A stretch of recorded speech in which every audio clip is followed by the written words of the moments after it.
From PRX, it's...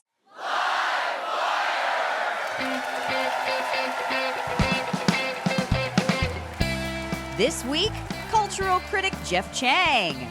So he's blending in fencing, like karate, judo, jiu-jitsu, all of these things. They're like experimenting, right? And this becomes sort of what is known today as mixed martial arts. With music from Okaidja Afroso. I started dancing first. Music came way later. My dancing was actually really bad. I shouldn't be dancing in public. And our fabulous house band. I'm your announcer, Elena Passarello, and now, the host of Livewire, Luke Burbank. We've got an incredible show in store for you this week. Can't wait for you to experience it. But of course, we got to start things off the way we always do, with a little segment we call The Best News We Heard All Week.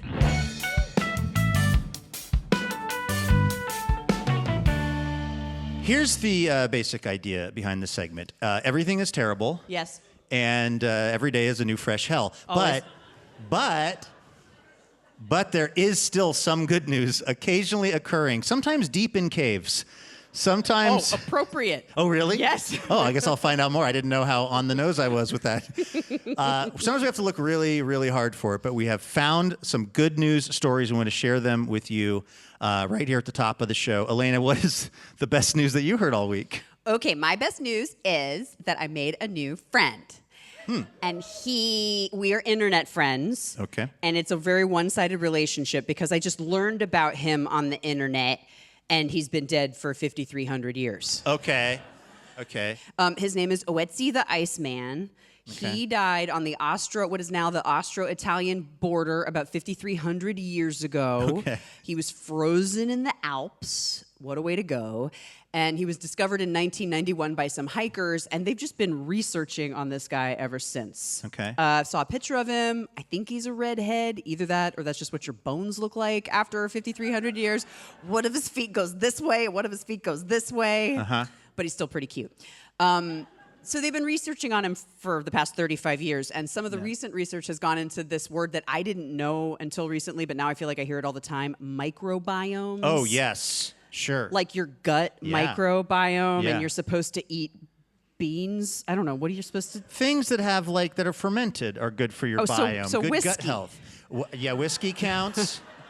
Like probiotic yogurt, whatever Jamie Lee Curtis is eating. This is all good for the gut biome. So we're looking at Okaidja the Iceman's gut biome recently. I'm thinking maybe around 2020, and I'll tell you why in just a second. They found both ancient and modern microbes inside of him, and one of the cultures that they found inside of him is 5 millennia old yeast. Yeah, it's just it's bacteria, and it forms these large cultures, and it just sort of spreads around the remaining tissues that this Iceman has. There are 4 different yeasts that they've taken from him, and they just put them in a fridge in a lab in the north of Italy. It's very kind of important that it's Italian, because one of the things that they've done with these yeasts is figured out if they could make bread. What's the best kind of bread in the 2020s to make? Yeah. Sourdough bread. They made a sourdough starter from the gut biome of my pal Okaidja the Iceman. I'm sorry to say that their first few tries were not very good, but So someone was tasting it? Did you say not very good? Somebody was. They didn't specify, but in my brain they were tasting it. I think so. I think beer might be next, but they're also using it for replacing microbiomes in the human system that we don't have anymore. Oh. So there is some good that's coming out of it, but also bread. Wow, so they're just partying off of this dude's body. They're making bread, they're making beer. Yeah, it's like a... He's just like a human, charcuterie board. He's like, remember in the 90s where they just pay some poor model to lay with sushi on them? That's him. Yeah. Yeah. Wow, that's incredible. The best news that I heard all week actually happened in Australia. The other night, there was this production of La La Land live. Okay, you know the movie La La Land Yeah. with Ryan Gosling and Emma Stone. It's this musical with all these dance numbers. It's like this incredible film. Yeah. And so what they've been doing is taking this big orchestra around the world, and people will come out and they'll show La La Land, and then the orchestra will play along live Oh, yeah. with the film and play these like big important parts of the movie. And they were doing this in Australia, and the crowd was there, big crowd. It was a lovely night. Then they went to intermission. And then the intermission was kind of going like longer than people were expecting. And then eventually the conductor, a guy named Justin Hurwitz, comes out to the stage by himself and says, "Our piano player has become ill. Can anyone in the theater sight read piano music?" And so backstage, apparently, when the piano player got sick, they were like, well, this is a huge orchestra. Someone else. Yeah. This is what this Hurwitz guy said. He thought somebody who plays strings also plays piano. No, apparently not. Or they knew how hard the piano part was. Then they started calling pianists in Australia, and everybody was a minimum of 20 minutes away, and the crowd was getting restless. And so this director, by the way, Justin Hurwitz is not just traveling with the production. He's the composer of the music. He's an Oscar-winning composer for La La Land. He made the score. He made the score and conducted the orchestra. So he like really knows this stuff. He said he just thought, well, we have 3,000 people in this theater. Oh my God. Maybe one of them plays piano. And one of them did. A 21-year-old student, a guy at the University of Sydney, studying politics and international studies, a guy named Sterling NASA, Okay. who volunteered. And I should say, Sterling did not so much volunteer as was forced into it by his date, who raised his hand for him. That sounds like something that would happen in the movie La La Land. I mean, doesn't it? seriously. Like, she's so boisterous, and he's, Yes. yeah. So Sterling goes up there, and you can tell that like the director is still kind of a little bit worried because this is like really kind of hard. Oh my God. The director said, I kept asking, he said, I want to make sure the person coming up wasn't just overly confident because that was going to be awkward. I kept asking, are you sure? Can you really sight read? And this guy was like, yeah, I think I can. So he gets up there. He's looking out at this big crowd of people. He's playing the music. It's sort of relatively simple at first. He's doing okay. He's keeping up with it.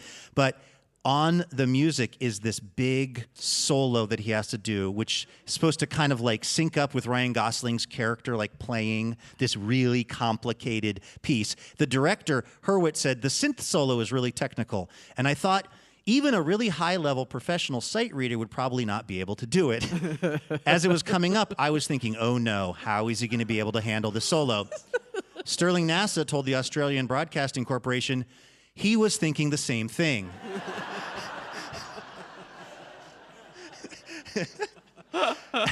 But this is where the story gets really cool, is that this kid kind of like, he's got this fork in the road. He's like seeing this big chunk of music coming up that he's never tried to play before. God. And he's like, there's no way I'm going to really be able to pull this off note for note. So when he gets to that part, he just starts improvising. And he just starts going on all these riffs and flights of fancy, and the orchestra picks up with him because they're a professional orchestra. So all of a sudden, this cool new piece of art is being created that is new and original in the room, and it ends up being this huge hit. And I feel like it's kind of almost like instructive in a way, right? Yeah. Like sometimes there's something and there's a sort of traditional or normal response to it that it maybe isn't going to work for you, and you have to get kind of creative. You have to trust your gut, to trust your gut biome. Hey. Anyway, this kid, Sterling NASA, is like the toast of Australia right now. Yeah. He got a standing ovation, by the way, after his big improv sesh. They better still be standing up. They are. He's still he's people are saying that he should become a professional musician now, and he's still a student in college, but he really, really did something incredible that night, which also, along with it just being kind of a life lesson, I think it just teaches you that people can do amazing things when they put their mind to it, and when you have enough people in a room. To that end, I'm wondering, can anyone in this room host a public radio show sight reading scripts that you've never read before? Because I've got some stuff I've got to do in about 20 minutes. So no takers. All right, fine. Okay. I'll finish the show. Anyway, that's the best news I heard all week. Sterling NASA.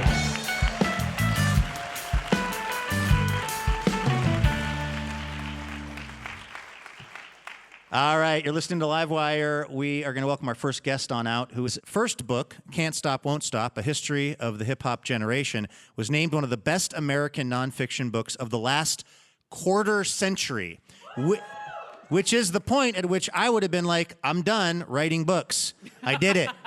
Everybody leave me alone.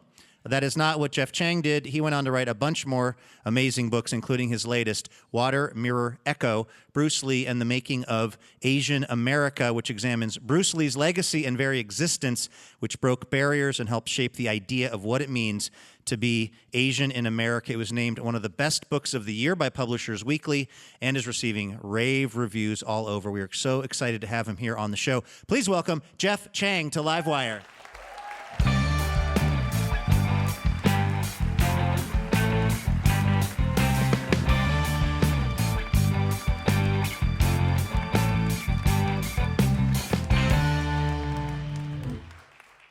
Jeff, welcome to the show. Thanks so much for having me. I just tore through this book. Now it is, and you're an incredible writer. You're also a great student of history. It's an impressive tome. Okay, when it came in the mail, I said, Meaning boy, it's very big and heavy. I was like, Right. This is a lot of book.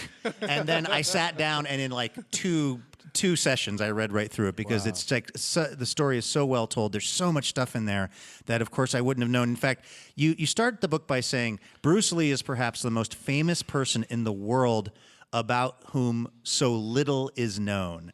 Did you have that opinion, or were you thinking that might be the case before you actually went through the process of researching and writing this book? Yeah, I mean, I think that I held, and I was 5 years old on the playground trying to be Bruce Lee like every other kid. In Hawaii? In Hawaii, yeah. And getting hurt a lot, waving around like toilet paper nunchakus and stuff like that. But yeah, I think that, we saw movies like Dragon, the Bruce Lee story, or, different types of things that kind of created a lot of mythologies around him. Mm-hmm.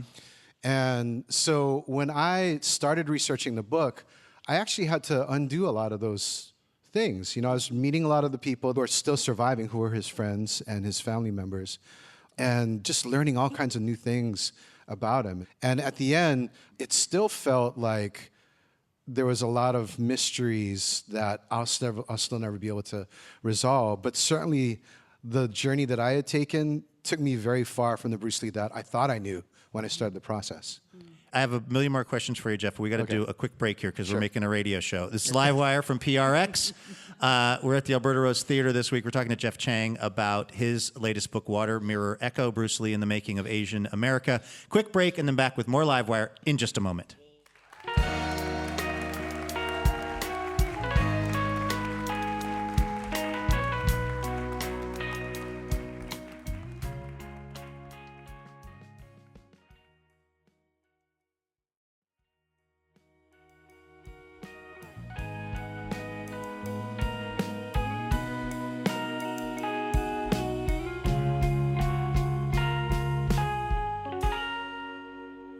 Welcome back to Livewire from PRX.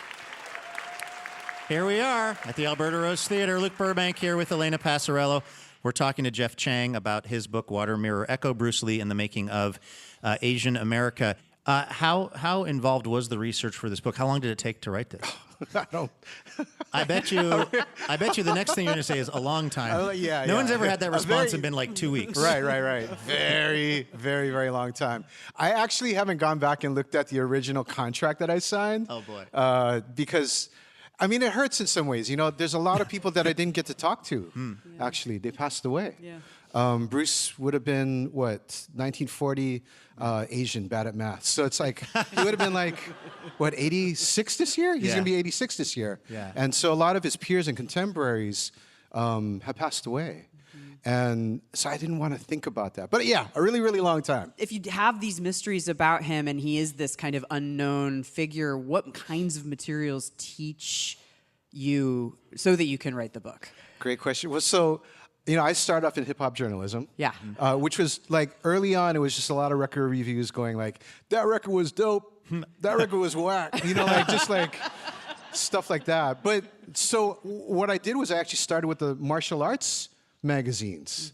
The first draft of history and stuff. Yeah. Like Black Belt and things like that. Yeah, exactly. Black Belt and I don't know, Karate magazine and Fighting Star. I know, stuff like that. All these zines that had come out at that time, and really picked up, of course, after 1973. After Bruce dies, like there's just this efflorescence actually of magazines that are trying to capitalize on that love for Bruce Lee, the desire to see Bruce Lee again. All the pictures but they interviewed a lot of his friends, and they interviewed him. He was first a magazine star before he was a TV star, and then a movie star, of course. And so I started with that, and then eventually I started interviewing a lot of his friends. And the really interesting thing about it was, from the very beginning, like his friends were not impressed with him. Right. This was. right. Like something that comes out in the book is that Yeah. a young Bruce Lee, particularly in his sort of college era, was pretty annoying. Yeah. Like, depending on the circumstances, he really wanted to always tell you about his martial arts skills. Yeah. And it was like he was sort of obsessed with it. He would go around the hub at the University of Washington, where I also went, and just kind of like sort of get into it with everyone and be doing it. Like the girls they sort of liked him, but they also didn't know what was going on with him. Like this is not the like, I don't know, the Bruce Lee that I've seen in like Enter the Dragon or whatever. Right, or Fist of Fury, where he's just like, yoked and just Exactly. like ready to fight. This is a Bruce Lee that was going up to people and going, punch me. Yeah. And people are like, punch you? And be like, yeah, punch me. Just punch me. So people would be like, okay. Yeah. The first interviews that I did was with his first love, the woman that he wanted to marry, this Japanese-American woman who had been through the camps, the concentration camps. A just fierce woman named Amy Sambo. And she was just like, yeah, he was really awkward. Yeah. He was always talking about martial arts, and we'd just be like, Bruce, we're not talking about that right now. Right. So talking to a lot of his UW friends and that kind of thing was like this sort of reset, this moment where I'm just like, oh, he's not that grand hero that, I'm like trying to kick people when I'm 6 years old. And it was the kind of thing where it was like, oh, he was a real human being. He was just like us, but maybe a little bit more awkward. But it was so humanizing, Yeah. I just found it made me really like him, admire him even more, because you could see the journey that he didn't come out of the womb fully like a badass.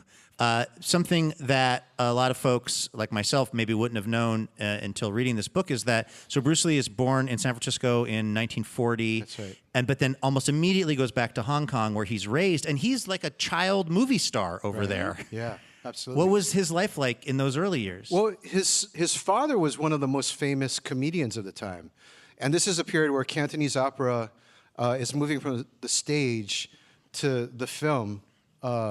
After the Chinese Civil War ends, everybody is fleeing China. The movie industry in Shanghai shuts down and moves to Hong Kong. And so his father, from the very beginning, is like one of the central stars. And so Bruce is always going to the set and he's playing around and stuff. And they're like, that kid has a lot of energy. Like, can we maybe put him in this, this movie and stuff? And so at the age of 9, he stars in a movie called The Kid. And he plays this street orphan who's kind of, it's very hip hop. He's just sort of, he's rough around the edges and stuff. And his father's gone, his uncle's raising him and stuff. His uncle's kind of like, he's a nerd, and he's sort of like, I don't know, he's just not a real strong figure. It's all about the orphan. And so he becomes this sensation right away. And so he's a Nepo baby. Right? And he's a child actor. And, there's a lot of stuff that we know about. Yeah. So he's also a phenomenal dancer. Yes. In Hong Kong. Yes. And is, winning these competitions, and is quite the, object of affection for this. Like, was he going to try to be a professional dancer, or was it just made him more like castable in movies? He was sort of a teen idol.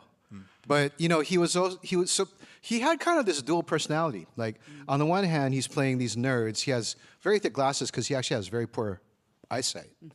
But he's a great dancer. He's just amazing, magnetic on screen when he dances. And so in his teens, they have him coming out with these thick glasses, sort of a cardigan vest, as a nerd, and then he gets on the dance floor and he just tears it up. He was the Urkel of 1950s Hong Kong cinema. But if you can imagine Urkel like doing the Best Running Man, Yes. or the Smurf or something like that. Yeah. The Roger Rabbit. Right, the Roger Rabbit, yeah, all of that Thank you. stuff. He was just, the cha-cha was a dance of the time, and he had notebooks of like 100 different cha-cha steps that he would use. But at the same time, he loves the taste of blood. He loves to fight. And so he's also kind of learning this martial art called Wing Chun. And there's a whole bunch of folks who are poured into the colony from all these different schools. So they're walking around the streets going, your teacher, he's no good. Your style is no good. I can beat you. And the other guy's going, yeah, you're terrible. Let's fight tomorrow. And it's just like a kung fu movie, right? And that was literally the culture that they made. They made this fight culture. And Bruce loved it.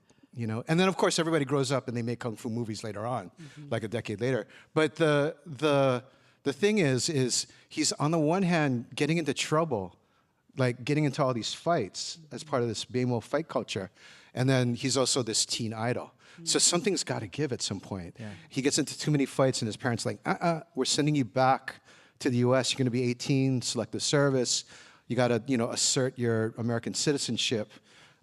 He was a birthright citizen, by the way. And Given the name Bruce by like the midwife or something? Well, the suggested? story, yeah, the story was it's been told a couple of different ways. The story that I kind of believe is that it came up from Grace, his mother's friends in Chinatown who were there. So anyway, so he's back on like a slow boat to San Francisco at the age of 18. Yeah. And then ends up pretty quickly thereafter in Seattle. Right, because he's about to get into fights there. His parents are like, no, we're sending you to Seattle. Less people, less, Chinese, less trouble. To kind of like sort of apprentice under us. I'm from Seattle, this Seattle legend named Ruby Chow. Right. And he works at her restaurant, and it turns out she's not like crazy nice to him because he's like, she needs someone to work there, and she's trying to kind of keep him, sort of on the straight and narrow. But something that you write about in the book that I thought was interesting was he's spending a lot of time with folks, Asian American folks and people from other minority communities. And something that it sounds like a lot of the people that he's hanging out with are struck by is his way of being in the world. And that is because he didn't grow up a minority. That's right. Yeah. What was that? And how did that help him sort of in how he operated in the United States? I think it goes both ways, right? He comes in, he has the confidence of somebody who has come up in a colonial situation, but part of the majority, and fighting in the streets, and the son of a very famous actor. Privilege, he has a driver, he has somebody cooking for him. And that's back in Hong Kong. When he gets to the States, it's pretty hard scrabble. Right, when he comes to the States, he's cutting carrots, he's peeling shrimp, he's giving tea to the white elite, because that's who Ruby Chow is serving in her restaurant. So he's actually now at the bottom, right? He's at the very, very bottom. He's starting to look at Ruby like, oh, she's like a capitalist. She's exploiting all of us. He's like sounding almost Marxist in a way. And he's living in the Central District, which is racially segregated. It's where all the poor folks live, all the folks of color live. And so he's meeting black folks, Japanese folks, right? Black folks who've been beaten by police. Japanese American folks who've been incarcerated. And they're all impressed with his kung fu, but also, like you said, they're also impressed with his sort of sense of self. Like he carries himself. He's going down the street, and the cops pull him over, and the cops are like, "What are you laughing at?" And Bruce is getting ready to punch him through the window, and Taki's like, "No, you don't do that. Yeah. We're gonna end up not just in jail, but dead under the jail." Yeah. He has to learn all those kinds of things, right? So I think that the confidence is what attracts folks to him. He becomes a teacher at the age of 19. Yeah, he's got this kind of like motley crew of guys that are all clearly very into him. Yeah. And like that guy Taki is like way older than him. And 18 years older. He's got these, again, people that have, are just looking for something to belong to and are very interested in different styles of martial arts. He's just got this little, I don't want to say gang because that makes it sound sinister, but just like crew of dudes. Yeah, it definitely was like that kind of a vibe though. Like they like to get together and fight, so that's what they did. They got together every week and they would practice and they'd bloody each other up. And and they'd all go and eat afterwards. What? I mean, this is the part of the book that I particularly geeked out on growing up in Seattle, and, all those neighborhoods are neighborhoods that I, grew up in and schools that I went to and stuff. He goes to the University of Washington, wants to study acting or drama. That never really comes together. He's opening martial arts studios and closing them, and he gets to this moment where there is the biggest ever martial arts demonstration probably that's happened in the U.S. in California, and he just blows everyone away. What is he doing that day that's just so unique?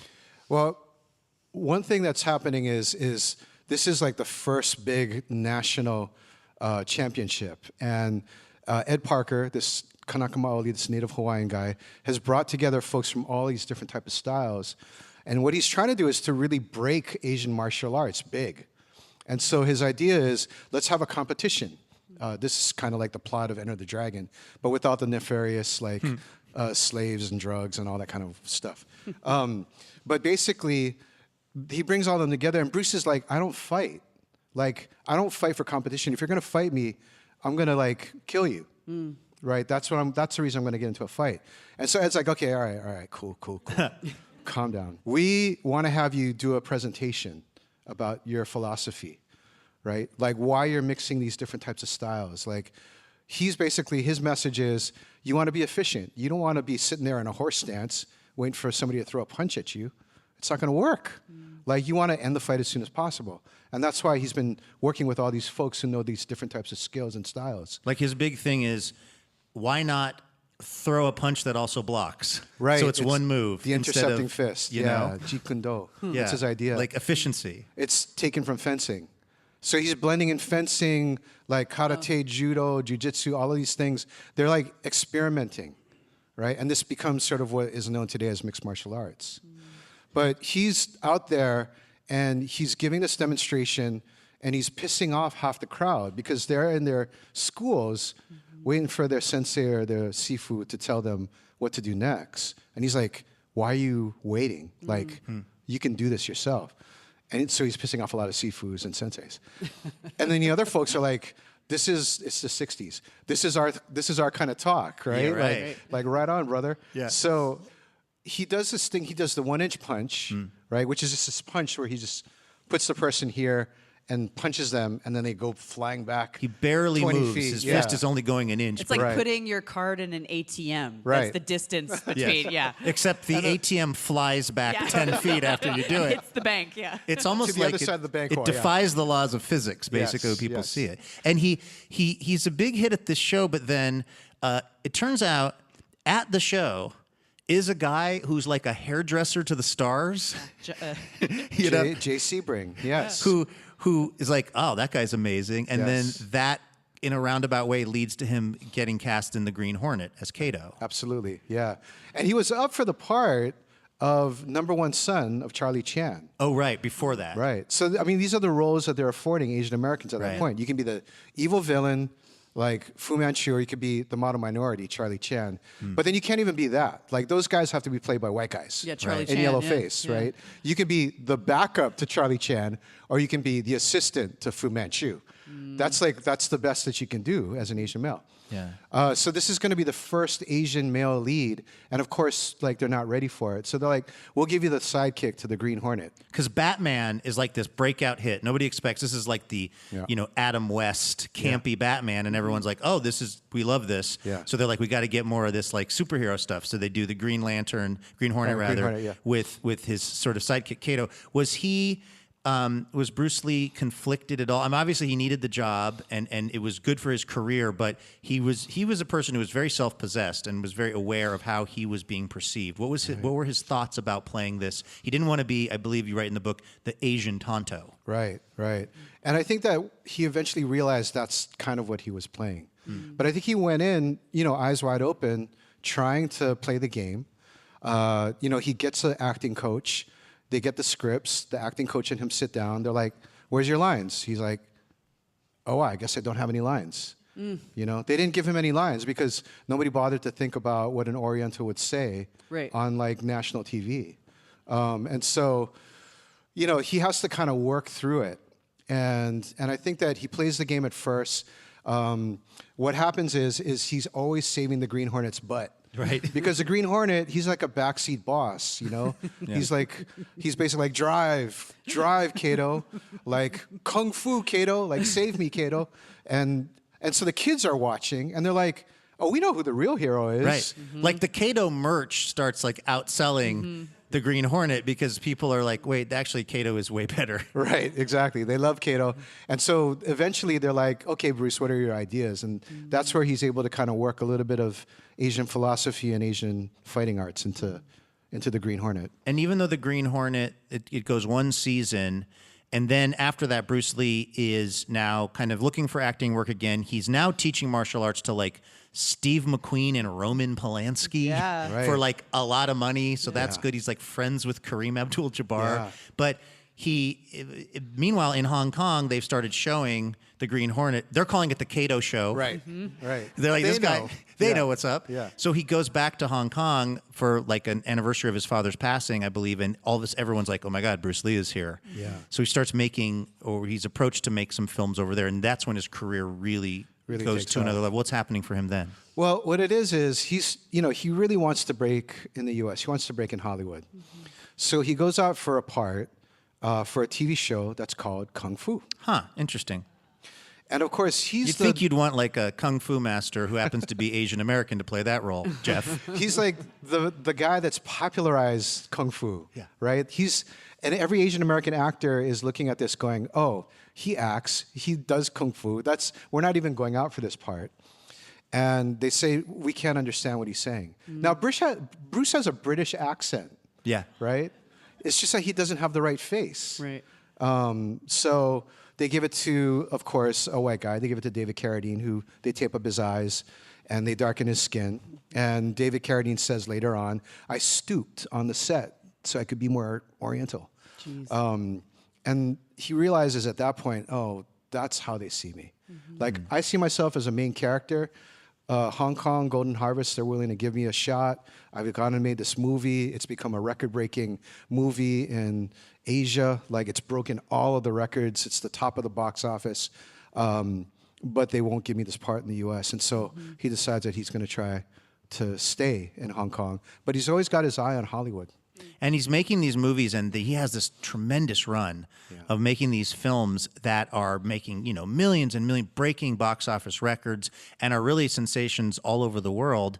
And he's finally sort of wrapped shooting on Enter the Dragon, which is going to be really his big. He's having this fight about what it's going to be called, and he's able to win that argument, which speaks to his, the authority that he has.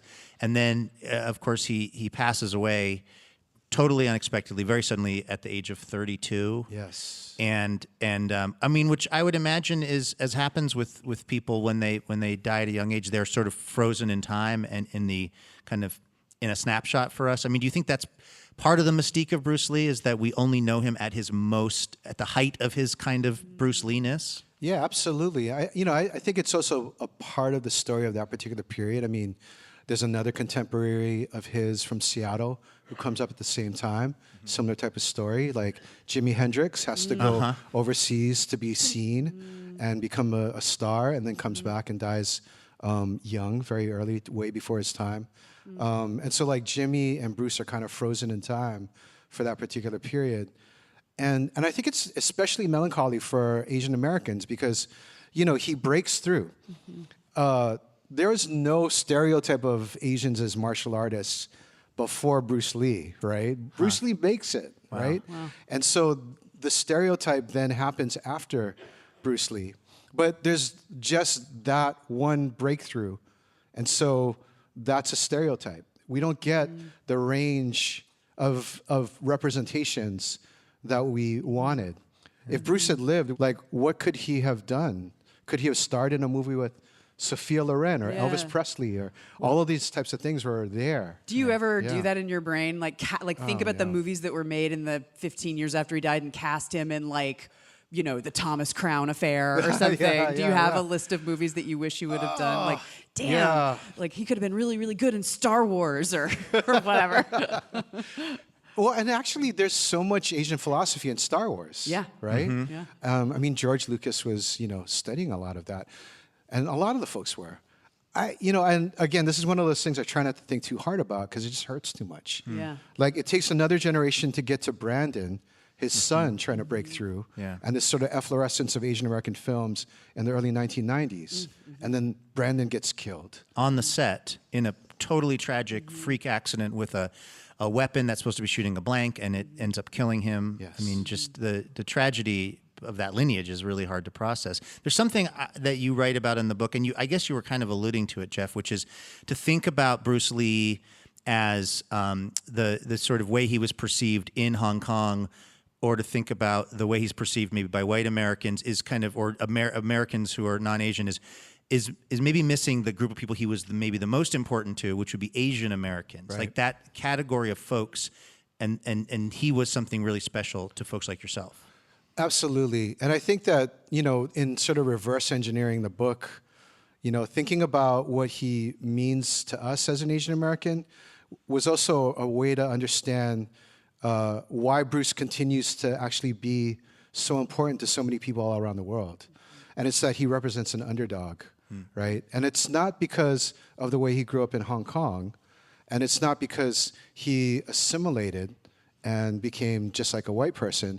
It's because he experienced life as a racial minority, as an Asian American for 12 years in the US and went through these things, that he undergoes this transformation to identify with folks who are downtrodden.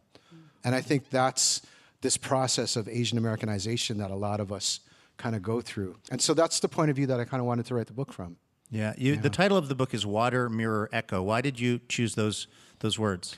Well, maybe most of us know, Bruce's famous maxim, be like water, my friend, right? Be water, my friend. It's part of this passage in the Lizi, which is a Taoist book. And I think Bruce read this probably when he was about 17 or 18, because when I was looking at his papers, it kind of repeats over and over again. This is like a riddle that he's trying to solve his entire life. And it's 3 lines. And the 3 lines are, moving, be like water, still, be like a mirror, respond like an echo. And he lived, I think, like water. He was trying to figure out how to get in, right? You got doors set up around you. We're going to go around this, right? We're gonna be elusive. We're going to be adaptable. We're going to try to be like water to try to break in. But I don't think he ever really got to the tragedy of his life. Is that I don't think he ever really got to feel like what it would mean to be like a mirror, right? He was absolutely a mirror to aspirations and ambitions of so many folks, right?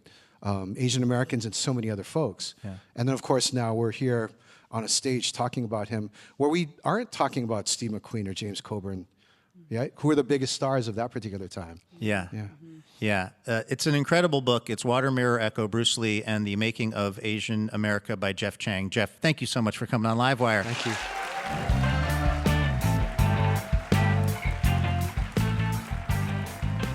That right there was Jeff Chang, recorded at the Alberta Rose Theatre. His book, Water, Mirror, Echo, Bruce Lee and the Making of Asian America, is available right now. Can't recommend it highly enough. Go pick it up. It's Livewire from PRX. Our musical guest this week is a singer, percussionist, guitarist, and dancer who has transformed the deep rhythmic traditions of Ghana's Gadangme people into something that is entirely his own. The New York Times says his music exults in modern technology and cultural fusions, which is totally what I was going to say, but then they beat me to it. So just take a listen for yourself. This is Okaidja Afroso, recorded live at the Patricia Reeser Center for the Arts in Beaverton, Oregon.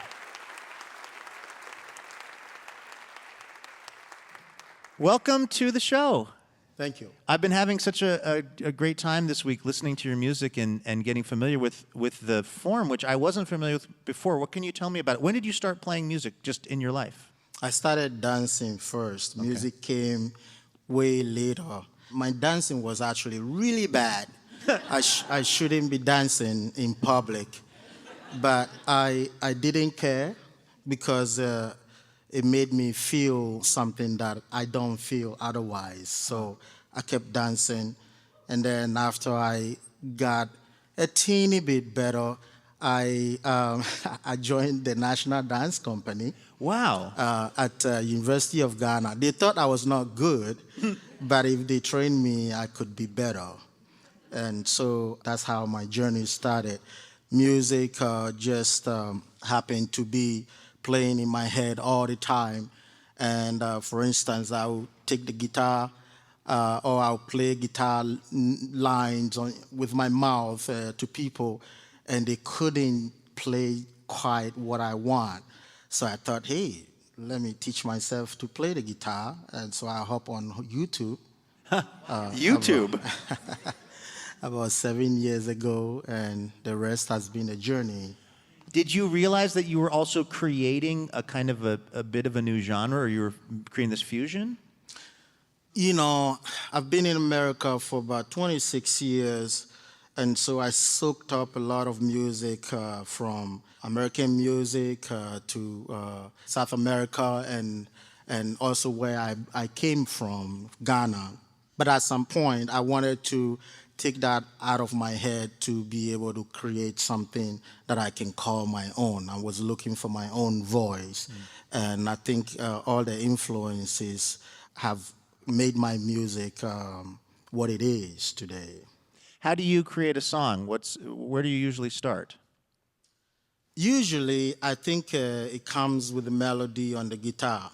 And since a lot of times those of us from the continent, I say the continent, you know, from Africa, everything is being pre-programmed for us. If you're from Africa, you should play music a certain way. You should sing a certain way. You should have your harmonies be a certain way. And I'm like, you know, I live in 2026 and not 1901. So I want to also show that I'm also evolving. I see beauty in architecture. I see beauty in all the things that everyone sees, and I want to use this instrument to the fullest ability I can.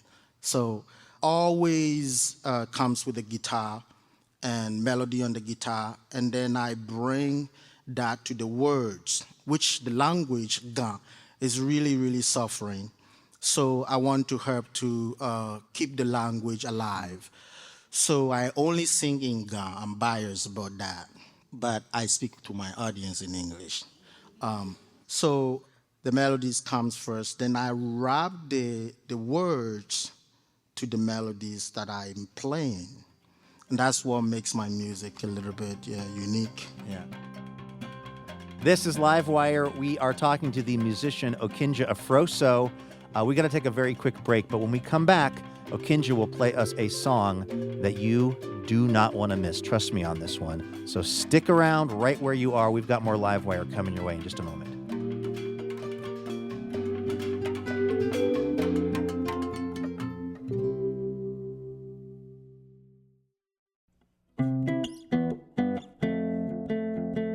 Welcome back to Livewire. I'm Luke Burbank. All right, before we get to our musical performance from Okaidja Afroso, a quick preview of what we are doing next week on the program. We're talking to Sam Sanders, who you know from the Sam Sanders Show. He covers all things pop culture, including his theory that the show In Living Color, from my generation, you know that show. It was Homie to Clown, Fire Marshal Bill, all that stuff. Sam says it's one of the most influential TV shows of all time. Then we're going to talk to the filmmaker Sandy Dabowski about his latest documentary. It's called Sabbath Queen, and it follows the life of a rabbi who uses drag performance as part of the God-optional congregation that he founded. Really interesting idea. Then we're going to hear some music, including some amazing banjo stylings from the folk duo The Lowest Pair. They will also share with us a story about how they once played a medical marijuana farmer's market and forgot their lyrics for reasons that you can probably guess. So don't miss next week's episode of Livewire. It's going to be a great one. Okay, before the break, we were chatting with Ghanaian musician and dancer Okaidja Afroso. Let's actually take a listen to that song that we've been promoting. This performance was recorded live at the Patricia Research Center for the Arts in Beaverton, Oregon. Check this out. Well, let's hear a song. Well, what song are you going to play? I'm going to play a song from second edition of the trilogy. The second edition is called Abo Edin Melanin Earth Garden. And this song is called Nukela. Nukela. Water and fire.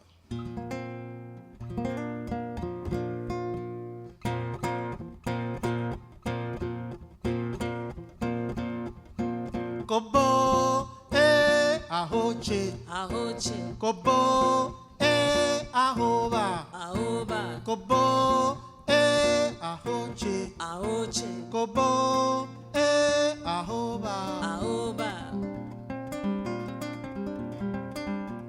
osa awo ni ayikushi gbani nyake wochonole da fa le chon ogbe ni ma bi tete flick yoke ya wen shon awo ke akoli la wonda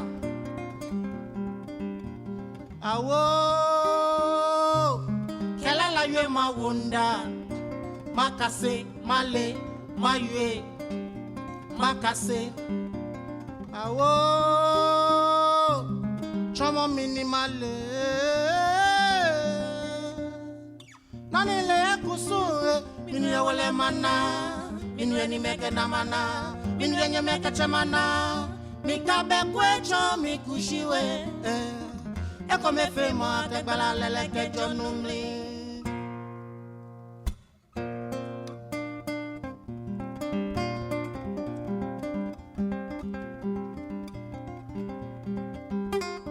boka ke anai koi ke woi mwen shikpon nu kela male chamo mini male male chamo mini male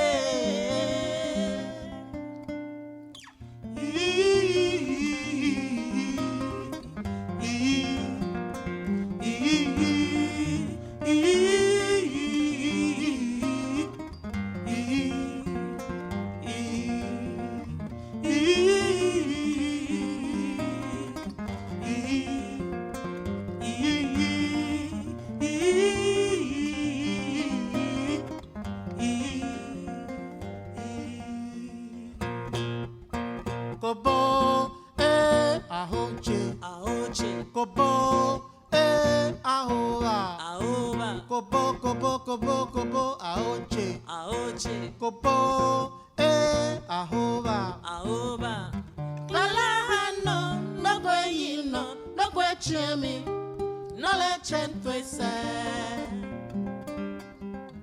yose komela ni akanyoje mana nile mewo no le chentwese kemi ayagba shi makaseni male no le chentwese taratile kolako piribela pampako piribela bakakeko piribela bateketuko taratile talo piribela mama piribela pampato piribela pampa tiritili tilo piribela pampako piribela bateketo piribela bateketo taratile kolako piribela mama piribela pampa nani le yakusu mini ya wale mana mini ya ni meke na mana mini ya nye meke chamana mikabe kwecho mikushiwe eko mefe ma kegbala lele kejo numri mini ya wale mana mini ya ni meke chamana mikabe kwecho mikushiwe eko mefe ma kegbala lele kejo numri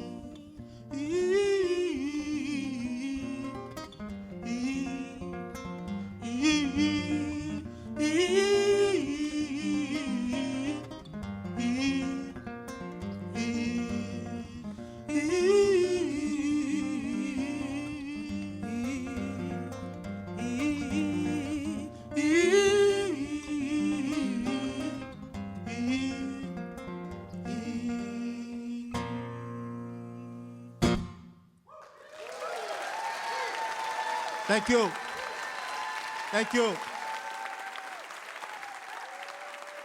That was Okaidja Afroso performing live at the Patricia Research Center for the Arts in Beaverton, Oregon. And that is going to do it for this week's episode of Livewire. A huge thanks to our guests, Jeff Chang and Okaidja Afroso. Laura Haddon is our executive producer, and Melanie Sevchenko is our producer and editor. Evan Hoffer is our technical director, Trey Hester is our assistant editor, and Ashley Park is our marketing manager. Our house sound is by D. Neil Blake, and our house band is Sam Pinkerton, A.L. Alves, Ethan Fox Tucker, and A. Walker Spring, who also composes our music. The show was mixed by Eben Hoffer and Trey Hester.